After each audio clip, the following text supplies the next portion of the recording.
Cool, we're here with Simon from Beholder. How are you doing, man? Yeah, very good, mate. Very good. Are you enjoying Glasgow? Excellent. Yeah, running the Metal to the Masses here at Glasgow for the third year now. Cool. A different venue this time at Ivory, and it's been great. Best turnout yet. Best set of bands yet in a collective, and a damn good show. Really good show. Cool.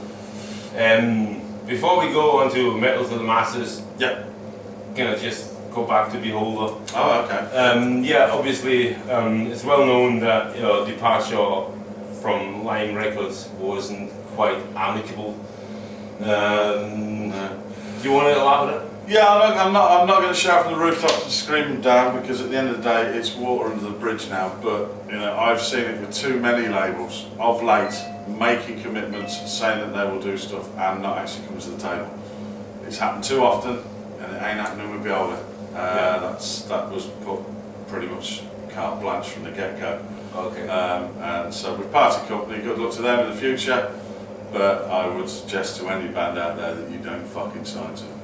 Yeah, I heard some rumours that there was unkind words spoken in the office. Maybe. Leave it at that. Yeah, I think it's best. Okay, I don't really want to cool. put that So up. that brings us straight on to the follow-up Razorline. Yeah, Razorline Records and the Razorline Music is something that myself and Fungus Syfield and we've set up. Razorline Records basically is set up so that we can put The Awakening back out on release. And what we're going to do is we're going to do everything methodically and properly. And if we can't afford to do promotion, we would never turn around to a band and say we can afford to do promotion and not do it. We'll turn around from the get-go and say this is what we can put into an album. This is how we can distribute it for you. This is how we best think that we can push it. We won't turn around and say we're going to do this, we're going to do that, we're going to do the other, and not deliver. Yeah. Fuck that shit. Yeah. So Fuck that shit. You know? what you got in the pipelines with Razorline's band-wise? Well, what we're doing is we're leaving it until the end of the summer season with the stupidity that I've got going on, you know, workload-wise. And then we're going to have a look at it, because we've been approached by a whole heap of bands, and rightly so, some really good bands. And I don't think we're going to stick specifically to metal. I think we're going to go for the hard rock as well, because there is commercial viability in that, and you know, you've got to be sensible. So that's what we're going to look at. We're not going to rush out and then all of a sudden you're going to look on the website and see 20 bands on the roster. That's not going to be the case. Yeah. It's going to be the case that the first and foremost the band is Beholder. Then if we do find another band that we say, okay, we can work with you, but we'll put X into the pot, but they have to put Y and Z into the pot, if that makes sense. Well, if there's no music there to... We will only work with proactive bands. Yeah. There's no point having you can have the best band in the fucking world, but if they're not proactive in these times of, you know, where we are at the moment, you know, you need to work with a proactive band. You know, bands can't turn up and sign a contract and then put their arms back and say, okay, well, where's my fan base? Where's the tours? Yeah. Where's the money? It's not like that. You know, it's not like that. It hasn't been like that for a long time. It's not like that for Beholder, and it's not like that for a lot of bands. So they need to put the fucking work in. Simple as. Cool. So Beholder, Razorline, you've been in the studio. Yeah, we're in the studio at the moment writing. We're laying down demo tracks, and there's been a lot of blood, sweat and tears on this one, because we've literally been locking ourselves away in the studio for a week and living in each other's company for a week, and then sort of departing for a couple of weeks, going back and having another go. Yeah, and at the end of the day, you know, there's been a few punch-ups, and it's all good, but what's coming out of it is probably the best Beholder material by a fucking country. So any planned release dates? We're going to start recording in September, October time. We're already talking to a producer, a well-known producer, which we can't say his name yet, but the fact of the matter is, you know, we're looking at recording it, and I very much doubt it'll be out this year. I think it's going to be early next year, because we don't want to rush it. We want the second album to be fucking killer. Yeah. And it's got to live up to The Awakening, which was fucking good in its own right. So I think so. Yeah. Cool. Now back to where we are here today, Metal to the Masses. You've been doing that for a couple of years now. Yeah, 4 years now. This is the fourth year I've took it on. This is the third year in Glasgow. It used to be an venue up around the corner, but now it's at Ivory, and I think it's more suited to this this place. It kind of worked well tonight. There was a good atmosphere, good vibe. The winning band, Zombie Militia, tore the place a new one. It was really good, fucking heavy band. But you know, the beautiful thing about it, I do say this as well, is the fact that people are starting to take notice now, and media is starting to take notice now that, you know, we are doing something at Bloodstock that it's not a battle of the bands. It's not, you know, all to do with text voting or fucking, you know, money submission or bums on seats. It's about the best fucking bands in the UK.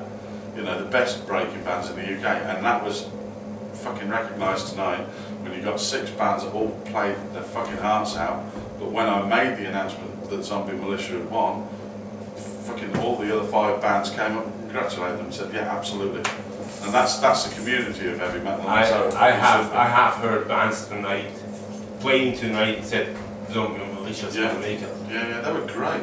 They're fucking great. Really, they are, really, and as you said, they tore the place in New Arsenal. I said that straight after the gig in the interview here. And I said that the first time in the first heat, they were just beyond anything. Well, this is a beautiful thing. Me turning up to these finals, you know, you have this whole story of what's been going on prior to. I turn up to the finals, and this is all up and down the country. And in, you know, I've got Norway to come in the next week or so.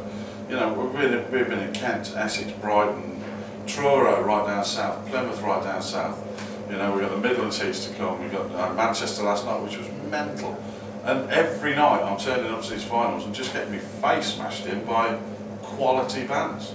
You know, we've got everything from like a 4-piece thrash, a traditional thrash band, through to, you know, an 8-piece symphonic fucking metal band that I found in Winchester. They're just amazing. And that is from Inverness here. Yeah, for sure. You know, it's great, and you know, this is what needs to happen, is the media needs to wake the fuck up. Stop fucking pandering to these stupid ass fucking video bands. You know, that's what it's all about. And it's all about fucking real music, buying on to tours, and it's all about fucking advertising revenue and all that. Fuck that shit off just for 5 minutes. Get off your fucking arses in London and go and have a look. Go and have a look and support the fucking scene. I know I get a bit irate about this, but no, but you do the fucking hard graft. I don't do the fucking hard graft. The bands do. No, but you're travelling like for weeks on end. Yeah, I'm probably sleeping in the back tired of the van. and teasy right now. But I do, you know, it's something I've been banging the drum. Well, that's the thing, you're passionate about it, and that's what the metal scene needs. Someone who's that passionate about it, exactly. About new blood, who bring new blood out in the open. Yeah, exactly. Well, this is why we sort of, you know, when I built this, I approached all the independent venues. I mean, fucking hell, there's a venue in Truro called the Live Bar. When I turned up there last year for the first final there, I didn't know what the place was going to be like. I didn't know anything about it. I walked in, and it's as big as this fucking dressing room. It had 60 fucking... I said, what's the capacity of this room? He said 60.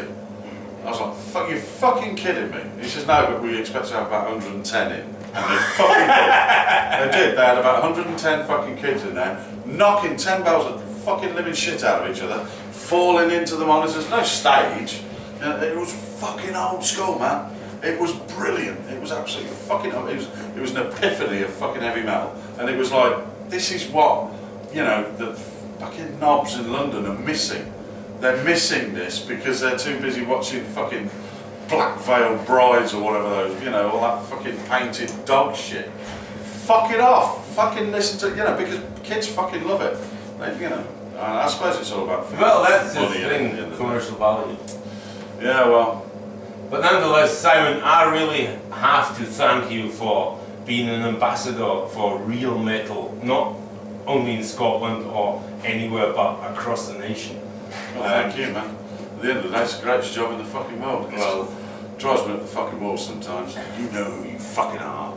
Thank you, Simon. Thank you. This is Fede with Simon for Bigger Than Satan. Bigger than fucking me and Satan.